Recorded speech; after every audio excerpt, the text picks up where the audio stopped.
What are the things that you fear that's been keeping you from living your dream?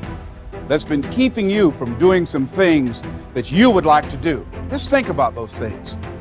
Every time your voice speaks and thinks about having something new, fear is there to squash it.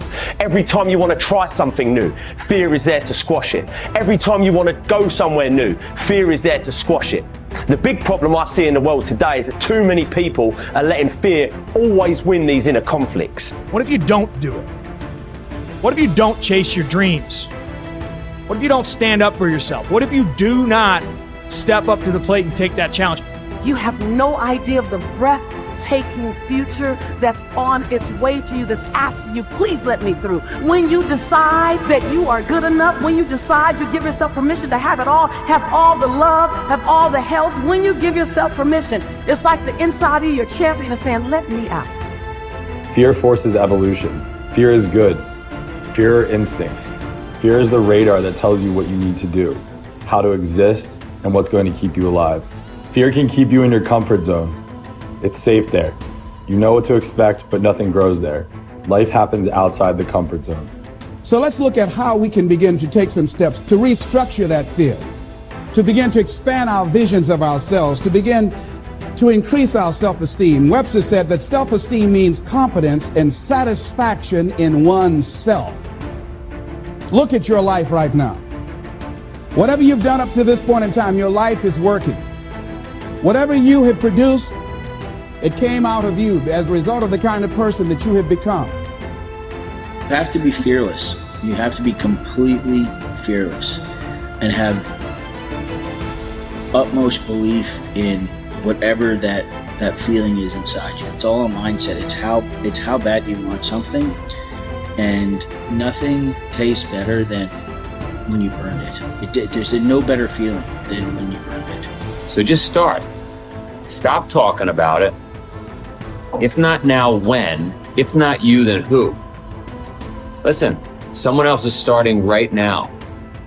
As long as you got air in your lungs, you have an opportunity to improve your current situation.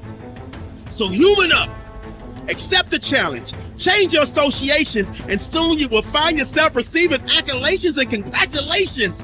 But first you gotta say I do to the new you and commit to a lifetime of small wins that at times will seem meaningless and pointless. Are you in a position to quit? Or are you in a position to go harder? Are you in a position to go stronger? Are you willing to dig and go as far as you can in your life? Are you willing to suffer? So instead of boxing yourself in and thinking only about all the different ways that something could be bad, could break, could fall to pieces, think about all the things that you could do if you take the action. The most common fears that we experience, which often sabotage all hope for success, are the fears of failure, poverty, and loss of money. These fears cause people to avoid risk of any kind and to reject opportunity when it is presented to them. They are so afraid of failure that they are almost paralyzed when it comes to taking any chances at all. There are many other fears that interfere with our happiness. People fear the loss of love or the loss of their jobs and their financial security. People fear embarrassment or ridicule. People fear rejection and criticism of any kind. People fear the loss of respect or esteem of others. These and many other fears hold us back throughout life. The most common reaction in a fear situation is the attitude of, I can't. This is the fear of failure and loss that stops us from taking action. It is experienced physically, starting in the solar plexus. When people are really afraid, their mouth and throat go dry, their heart starts pounding. Sometimes they breathe shallowly and their stomach churns. Often they feel like getting up and running to the bathroom. These are all physical manifestations of the inhibitive negative habit pattern, which we all experience from time to time. Whenever a person is in the grip of fear, he feels like a deer caught in the headlights of a car. This fear paralyzes action. It often shuts down the brain and causes the individual to revert to the fight or flight reaction. Fear is a terrible emotion that undermines our happiness and can hold us back throughout our lives. Fear makes come true that which one is afraid of. Now, even if it only comes true in the imagination, we must experience the tortures of that which we fear. Tortures often as not worse than those if what we feared actually came to pass physically in our lives. It's why the old line, "A coward dies 1,000 deaths, a brave man dies but once," is really true. Fear makes come true that which one is afraid of.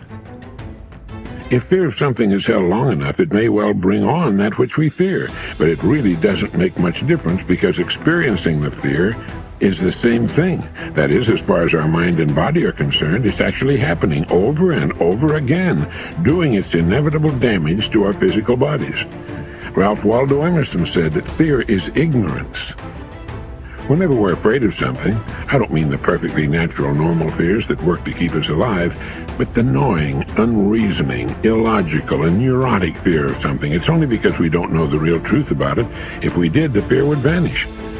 That would include a neurotic fear of death, the fear that we are not liked or loved, and so forth. I think the thing to remember here is that when we fear something, it takes its toll on our mind and body just as if that which we fear had in fact come to pass. And we can bring to pass that which we fear.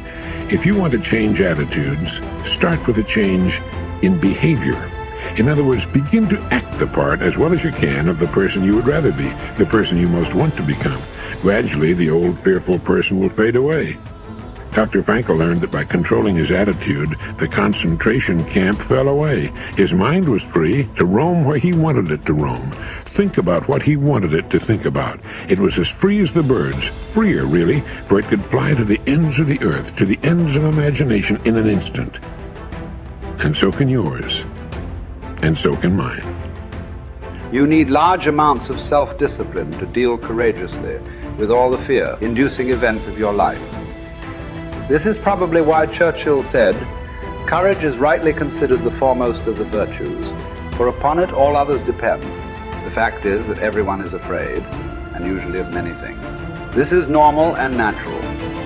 Often, fear is necessary to preserve life, prevent injury, and guard against financial mistake. So, if everyone is afraid, what is the difference between the brave person and the coward? The only difference is that the brave person disciplines himself to confront, deal with, and act in spite of the fear. In contrast, the coward allows himself to be dominated and controlled by the fear. Someone once said that with regard to warfare, although it applies to any situation, the difference between the hero and the coward is that the hero sticks in there 5 minutes longer. Fortunately, all fears are learned. No one is born with fears. Fears can therefore be unlearned by practicing self-discipline repeatedly with regard to fear until it goes away. Your ability to confront, deal with, and act in spite of your fears is the key to happiness and success. One of the best exercises you can practice is to identify a person or situation in your life of which you are afraid and resolve to deal with that fear situation immediately. Do not allow it to make you unhappy for another minute. Resolve to confront the situation or person and put the fear behind you. The only way to deal with a fear is to address it head on. Remind yourself that denial is not a river in Egypt. The natural tendency of many people is to deny that they have a problem caused by fear of some kind. They're afraid of confronting it. In turn, it becomes a major source of stress, unhappiness, and psychosomatic illness. Be willing to deal with the situation or person directly. As Shakespeare said, take arms against a sea of troubles, and in so doing, end them. The companion of fear is worry. Like twin sisters, fear and worry go around together. Mark Twain once wrote, "I have worried about a lot of things in life, and most of them never happen." So if you want to do something, if you've thought about something you want to do, take it head on. Decide that you're going to start looking at it, start doing research on it, start tackling it, start becoming involved in whatever and wherever it might lead you to begin to explore the possibilities in that particular thing that you're seeking so that you can begin to learn all you can about it.